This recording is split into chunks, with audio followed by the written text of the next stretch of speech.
Hello and welcome back to Quickies with Angela and Katie.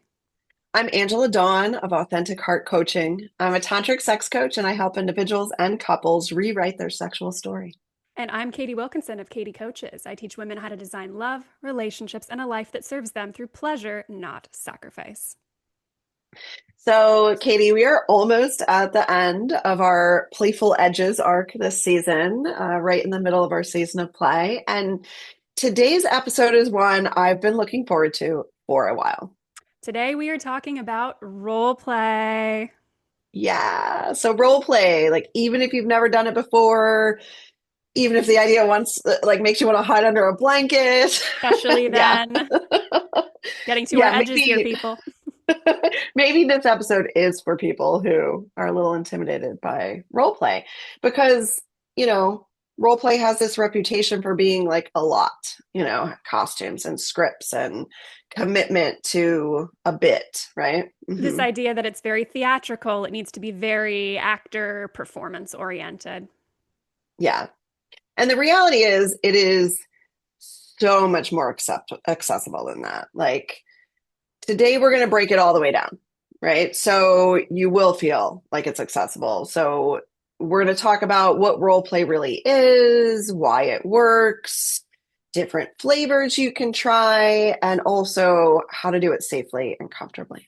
And we have a reflection question for you at the end that we absolutely love. So you won't want to Yes, miss we that. do. Yeah, yeah. So listen all the way to the end. Yeah, let's go, right? So I think let's start with just breaking down the intimidation factor because that's the main thing that keeps people from ever trying role play. The image people have is very like dinner theater. Think like full sexy costume and heavy scripting and a character voice and staying in character no matter what. And it's just, nah. Well, for some people it's yeah, Yeah, but okay, it can be. that is just one version of role play, right? And let me tell you that is not the entry point. The entry point is so much simpler. It's more like tonight I'm the bartender and you're the stranger who just walked in. Like, meanwhile, you're still in your pajamas, right? Go, right? Simple, simple. Yeah. Right? That's it. That can be the whole setup. It really can be Hmm. just that simple where you're focusing more on the vibe than performing, anything specific. Totally. There's a lot of flexibility. Yes. And just that simple vibe is really enough to shift the energy in a room, right? Because what role play actually does is it gives you permission to try on a different version of yourself, to bring like a part of you into the bedroom that maybe doesn't usually get to show up. Maybe it's the confident one. It could be the dark one, the mysterious one, the carefree one, the one who doesn't know their partner's whole history and can flirt like it's the first time all over again. Yeah, that one especially, right? Yeah. So role play is essentially like bringing some novelty into the bedroom, like on demand, right? Novelty is one of the most powerful things you can bring into, especially a long term relationship. Because your nervous system responds to novelty, a new context, a new dynamic, a new version of the person you love, maybe a new scent. Anyone who's ever gotten a dramatic haircut or moved furniture around their home at midnight knows this. Novelty lights up our brains. So, role playing is one way Hmm. that you can bring that novelty into your relationship. Yeah. Yeah. And even that tiny shift can do it, right? Like you don't need a fog machine. That would be Right? fun though. Yeah. I mean, we're going to get into dressing up, right? Eventually. But, I remember once I had a partner that wanted me to play a specific role. And I actually got like a whole outfit for it and Was it a dominatrix role? accessories. It actually was not. It was not. Oh, I'm shocked. And I'll tell you, I was I had a very small role in a production. And when my partner found out about my role, he was like, "Ooh, could you do that one?" It That didn't reminds last. me. Yeah.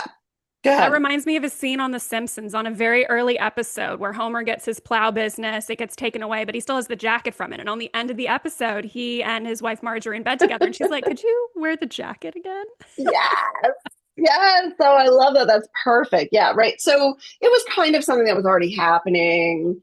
It was already kind of a kinky relationship. But it was like too much at first, right? Like it was too much to start with, right? Um, but I do want to take a moment on dressing up, right? Because like this is its own thing, the dressing up, and it really like deserves its own space in the Absolutely. episode. Yeah. So Hmm. dressing up can include things like costumes, specific outfits, maybe BDSM attire, maybe lingerie or your makeup or wigs, shoes, maybe shaving, maybe not shaving, really playing with any way that you can look. Yeah, absolutely. And including cross-dressing, right? Like wearing clothes or presenting in a way that is like outside of your usual gender expression. We just came off of an episode about gender expression, so it feels important to mention that. For some people, that is a deeply meaningful erotic experience. And for others, it's just fun and playful, or it could be somewhere in between those. And all of those are completely valid. Also, fun side note here on male cross dressing for anyone curious. The difference, because I know there will be some people who are curious of this, the difference between cross dressing and drag is actually the public performance element. Drag is usually Hmm. gay men, very theatrical, often with this comical edge to it, and it's not necessarily intended to be an erotic experience. While cross dressing, to many people's surprise, is usually straight married men. Mm. And it tends Hmm. to be more private in nature and usually is for a very erotic experience or an erotic thrill. Hmm. Thank So you for that clarification, Katie. I Yeah, know a that's lot really of people important. assume that like if a man is wearing cis female appearing clothes that there is this like, oh, well, he must be gay. And that's not necessarily true. A lot of straight men enjoy this too, just in secrecy.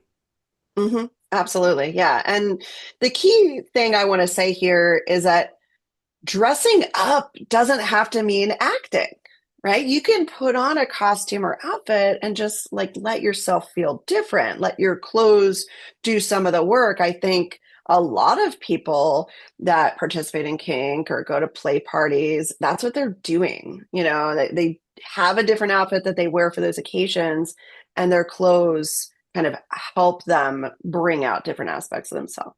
And I love how casual that can be too. Hmm. There's something that really changes inside of you. You can feel that depending on what you're wearing.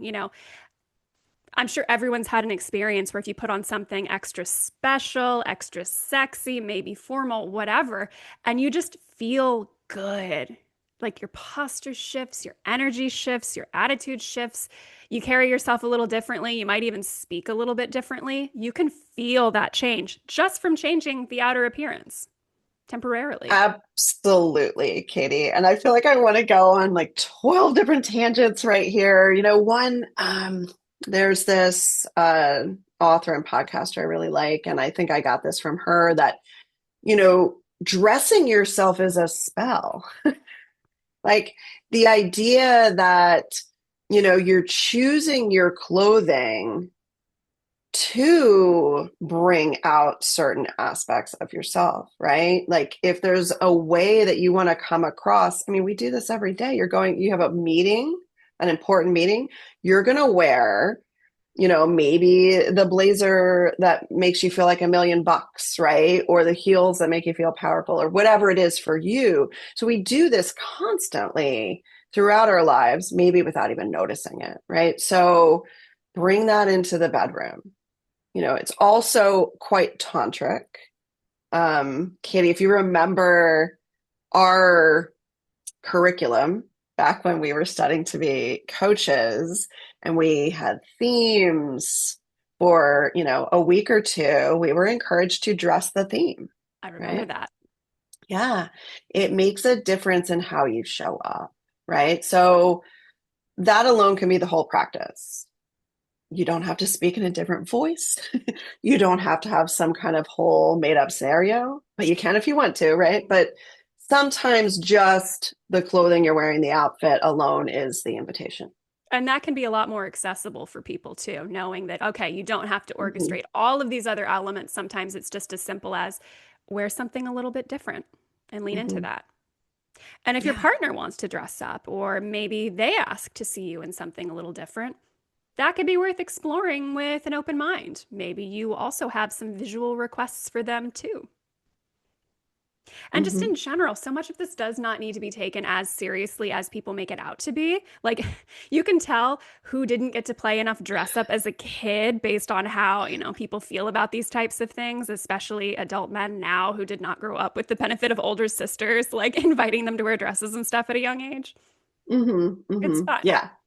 Yeah. Dressing up or changing your appearance is not always about what it means per se. Sometimes it's just about playing, right? That's what we're here to talk about Season this to whole play. year. Yeah, right? So let's talk about different flavors of role play because there really is kind of something for everybody here, right? Like maybe the first category that you would think of, aka Homer Simpson with the plowman, right?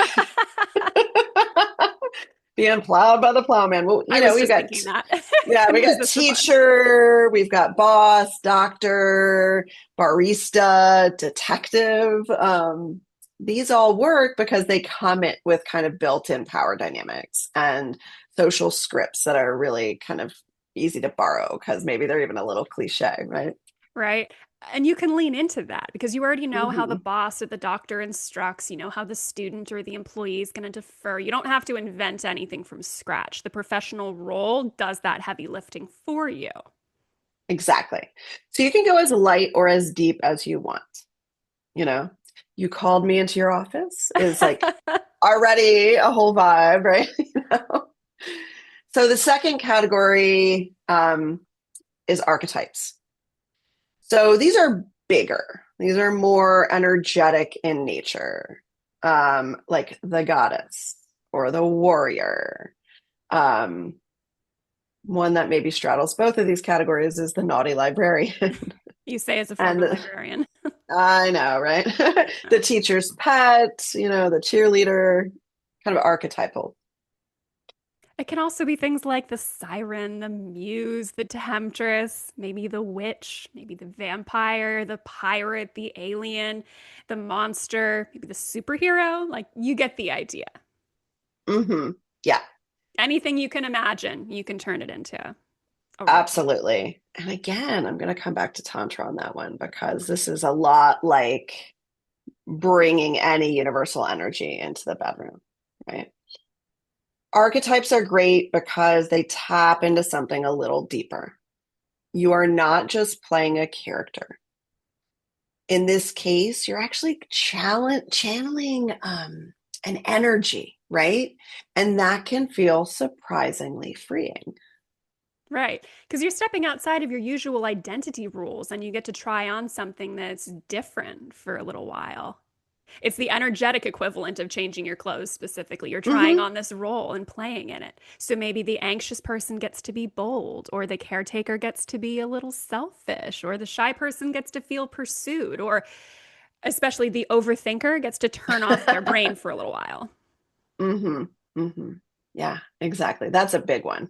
Yeah, Huge one, especially especially with women. in with women and also I would say in the area that we're in right now, like the greater Washington area, like there's a lot of people with powerful jobs that Oh my maybe gosh. want to not have the power in the bedroom. Yeah, It's so this is funny. for I don't know if there have been studies on that specifically, but just in my personal experience, because we know which way I mhm. lean here, I find that people who are in the most powerful roles, more often than not, in my personal experience, I've noticed they're the ones who tend to like to give up that power in the bedroom and play the more submissive role.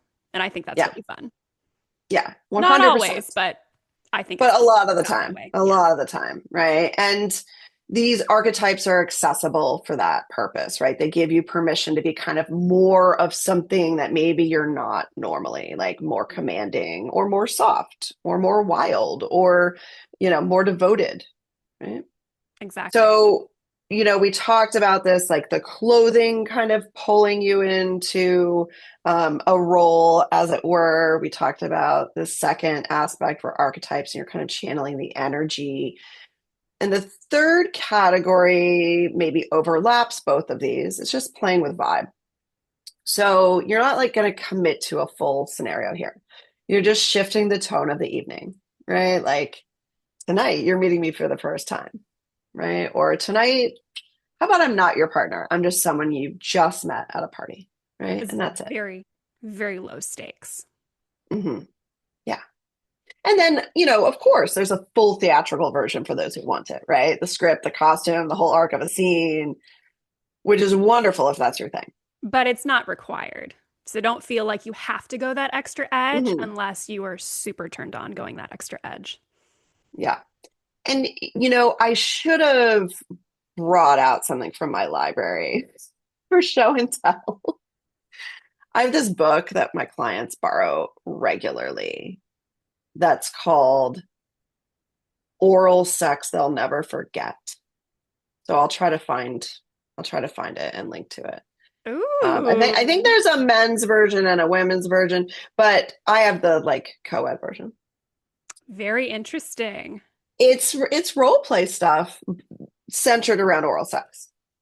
What a fascinating topic combining the So two if of them. you feel like you want to play with this and you don't have good ideas, like if you feel like, well, I'm not a creative person or my partner and I don't know where to start, like go get a book and like follow a scenario that's already been given. You don't Clever. have to be super creative. Yeah. Clever. I love how much more accessible that is too. Because Hmm. especially tired couples that have lots of other things going on in their lives who are like, I don't want to sit here and think and you script something up. You're just like, look through the book, pick it like a menu and be like, that sounds amazing. Let's do Yes, that. exactly. Hmm. Yeah. Yeah, taking some of the effort out of it. And I love that. We love a lazy approach. So now let's talk about safety and negotiation within role play, because like every Hmm. other part of sex, role play is one of those places where extra intentional, thoughtful, clear communication makes the whole experience better, makes it easier, and it makes it more consensual. That's the most important piece. 100%. The prep is part of the play. Yeah. Absolutely. So before you dive into a scenario, especially a new one, there are a few things worth talking about beforehand. This doesn't have to feel like a clinical discussion. This, can be a quick but genuine check-in. Hmm. So the first safety component is what's okay and what's off limits. Basically, you're addressing what do you definitely each want to try, what's, a maybe, but you're open to it, and what is a Hmm. firm no. Or the shorter version of that check in is something as simple as, maybe I want to try the stranger scenario. Is there anything you don't want me to say or don't want me to do in this? Which would be best Hmm. if you've already discussed some scenarios that you're both wanting to try and you're just ready to go ahead and pick one. You're like, all right, cool. What are the limits? Let's roll.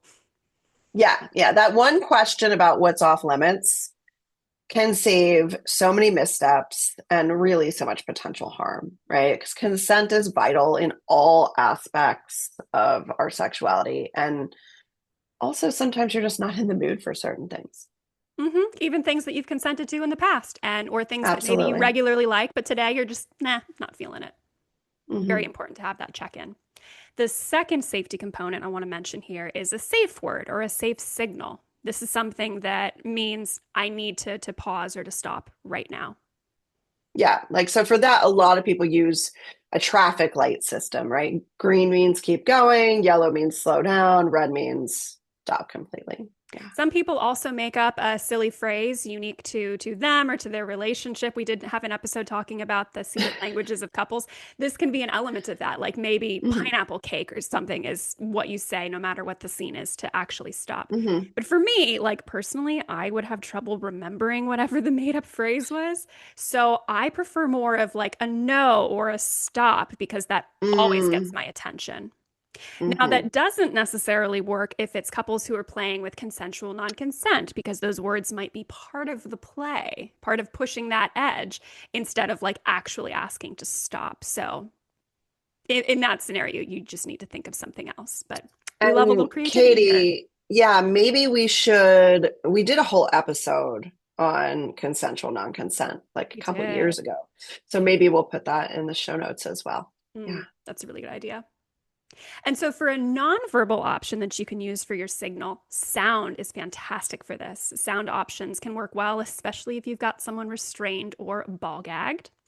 I once had a partner whose mouth was otherwise occupied, and he had a squeaky dog toy in his hand, such that squeaking was the sound. It was like, just give it a Oh, squeeze. It's going to get my attention. It's perfect. I love Another that. option, thank you. I was feeling really creative that day.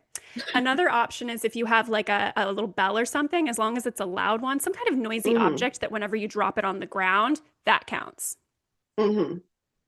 And the funny Yeah. thing about safe words that people might not think about is that it actually makes it safer to go a little bit further in your play because you both know that there's that built in fast exit that's always available. As Hmm. opposed to like, I don't know, in vanilla situations where you're like, hey, we have to do a more formal check in, and that can be really awkward for some people. So this is just like, nope, this is the magic word. You use this, we stop, we check in. Yeah. And that said, there should always be some kind of small check in during any Hmm. kind of play, just to make sure that everybody is good, nobody's numbing out, nobody's dissociating, nobody's overwhelmed. Because even if the person hasn't used the safe word, sometimes if you're a good partner, if you're the one Mm. leading this, you need to be able to notice when the energy feels kind of off and your person might need a little extra check in. 100%. I mean, definitely your presence and your awareness of your partner's energy is important in all types of sex and intimacy, right? Absolutely. And, safety is really arousing, right? When your nervous system feels safe and it knows that, you have an out or that your partner is going to respect your no, etc. It helps you actually relax into the experience further. Absolutely.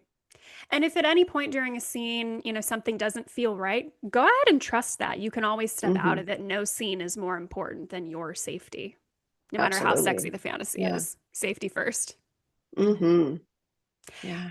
And our third safety component here is de-rolling afterwards. This is going to be your aftercare that lets you come out Mm. of the roles back into your regular identities. You'll want to talk in advance about what each of you needs to feel comforted in that moment, as that can be Hmm. very emotionally vulnerable when the time comes. So you might do Hmm. something simple like each using each other's real names, maybe sharing a really long hug, maybe you like a verbal debrief or a snuggle and a snack together, maybe like a shower together. Whatever just brings you both calmly back to that everyday neutrality. That's what you're going for, just restored. Yes. And whatever kind of aftercare you choose, I really do think that that verbal debrief check-in should happen at some point, right? So you can talk about like what went well, what did you really love about it, what did you not like about it. So I would say even in addition to aftercare, also do that verbal check-in when you're ready to. The Yes. sooner the better, really. But aftercare in general, it just like helps your nervous system, it helps your body know that the play is over and you're back to being you, with each other. And it's also like aftercare just kind of reassures you each that, your presence is here, you're still solid, nothing changed, even if something kind of weird happened in the role play, right? So don't neglect the aftercare here and don't neglect that debrief or chit check in afterwards.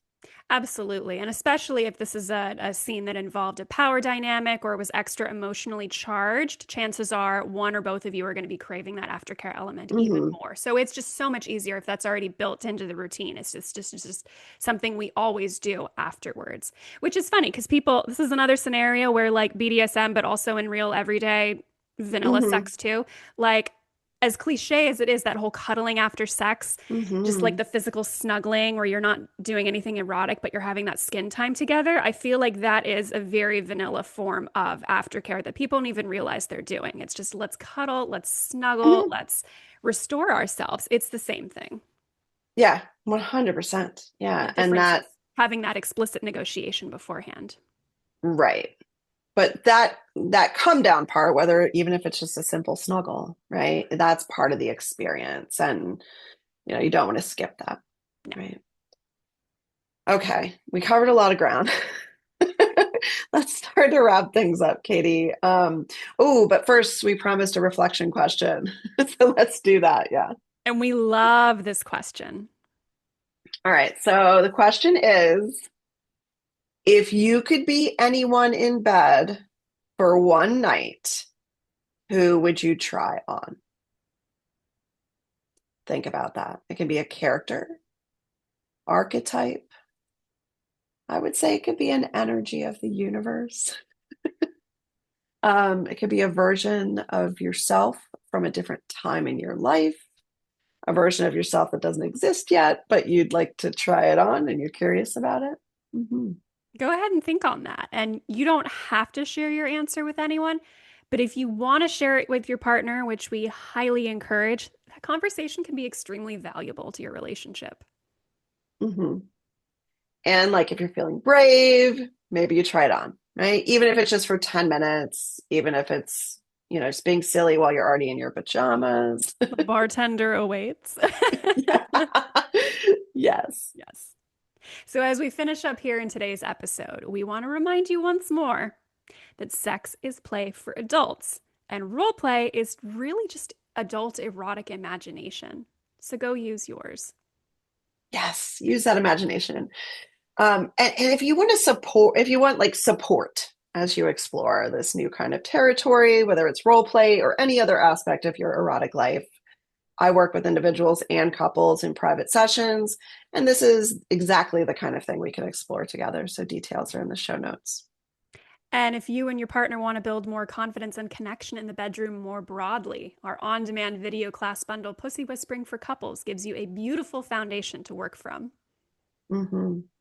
And if you're a man who wants to go deeper into your own erotic mastery, including the play and safety pieces we talked about today, my book, Gateway to Sexual Mastery for Men, is available. Link in the show notes. Thanks for being here with us. Now go play.